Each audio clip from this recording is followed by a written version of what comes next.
And there was a big awakening during that whole pandemic period where a lot of kids were doing homeschooling. And I think a lot of parents in their house, right, got to see how far some of this stuff was going. And so there's been an increased awakening just in the past few years of people going, oh, wait, no. This is going way too far, right? You want to push this stuff, not just, this has gone way beyond the concept of, hey, adults in general, if you're not hurting other people, generally speaking, you can do what you want to do. Like, that's not it's gone way beyond that. Now it's like, no, this must be celebrated. Oh, and by the way, we're going to push this on your kids too. In fact, we're not just going to push this on your kids. We are going to take your kids from you.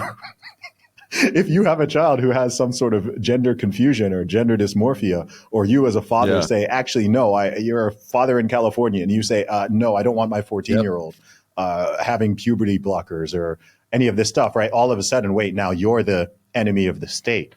Now you're getting, child protection. And these are real stories. This is real stuff that's happening. I know. You're now getting child protection at your door. Just got passed in California recently that you're talking about, where teachers are legally unobligated to tell parents if their kid is changing their name or changing their gender in school. So now the state is really has more rights than you do as a parent. Mm-hmm. Yeah. So all of these things are waking people up, so just to answer your question directly, there's the apathy at the beginning. There's a combination of apathy, disbelief, and cowardice. So there are people who are just unaware. They don't really know that it's going on. And then there's people who are aware, but they're kind of apathetic. They have that kind of, well, it doesn't affect me, so I've got bigger fish to fry. I understand that. I've got bigger fish to fry. Like, I've got work to do. I can't be worrying about the bathroom policies or whatever. And then it gets to a point where it sort of hits people in the face. And even at that point, a lot of people just lack the courage, coming back to what we were saying earlier. Some people know, hey, this is not right. This is not good. I have concerns about this, but they're afraid to voice it. They don't want to get canceled. They don't want to risk being fired from their job. They don't even want to be called a name. They don't want to be called a transphobe. They don't want to be called a bigot. They don't want to be called anti-LGBT, gosh, what's the acronym now? LGBT or whatever. Right?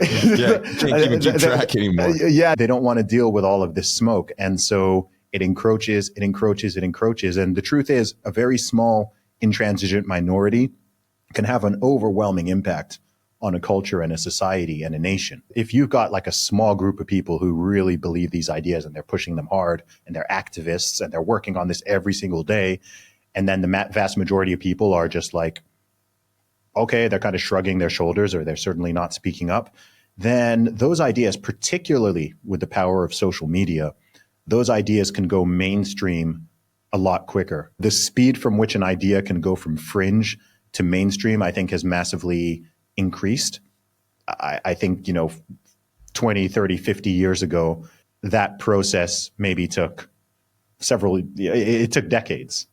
And now you could have some weird idea that people start talking about in 2024. And by, 2025, 2026, it's really caught a lot of steam and got millions of people, backing it and shouting it. I remember a couple of years ago, remember the defund the police thing? Like, where did that come from? Of course. Who was saying that? Who was saying that in 2018? Nobody.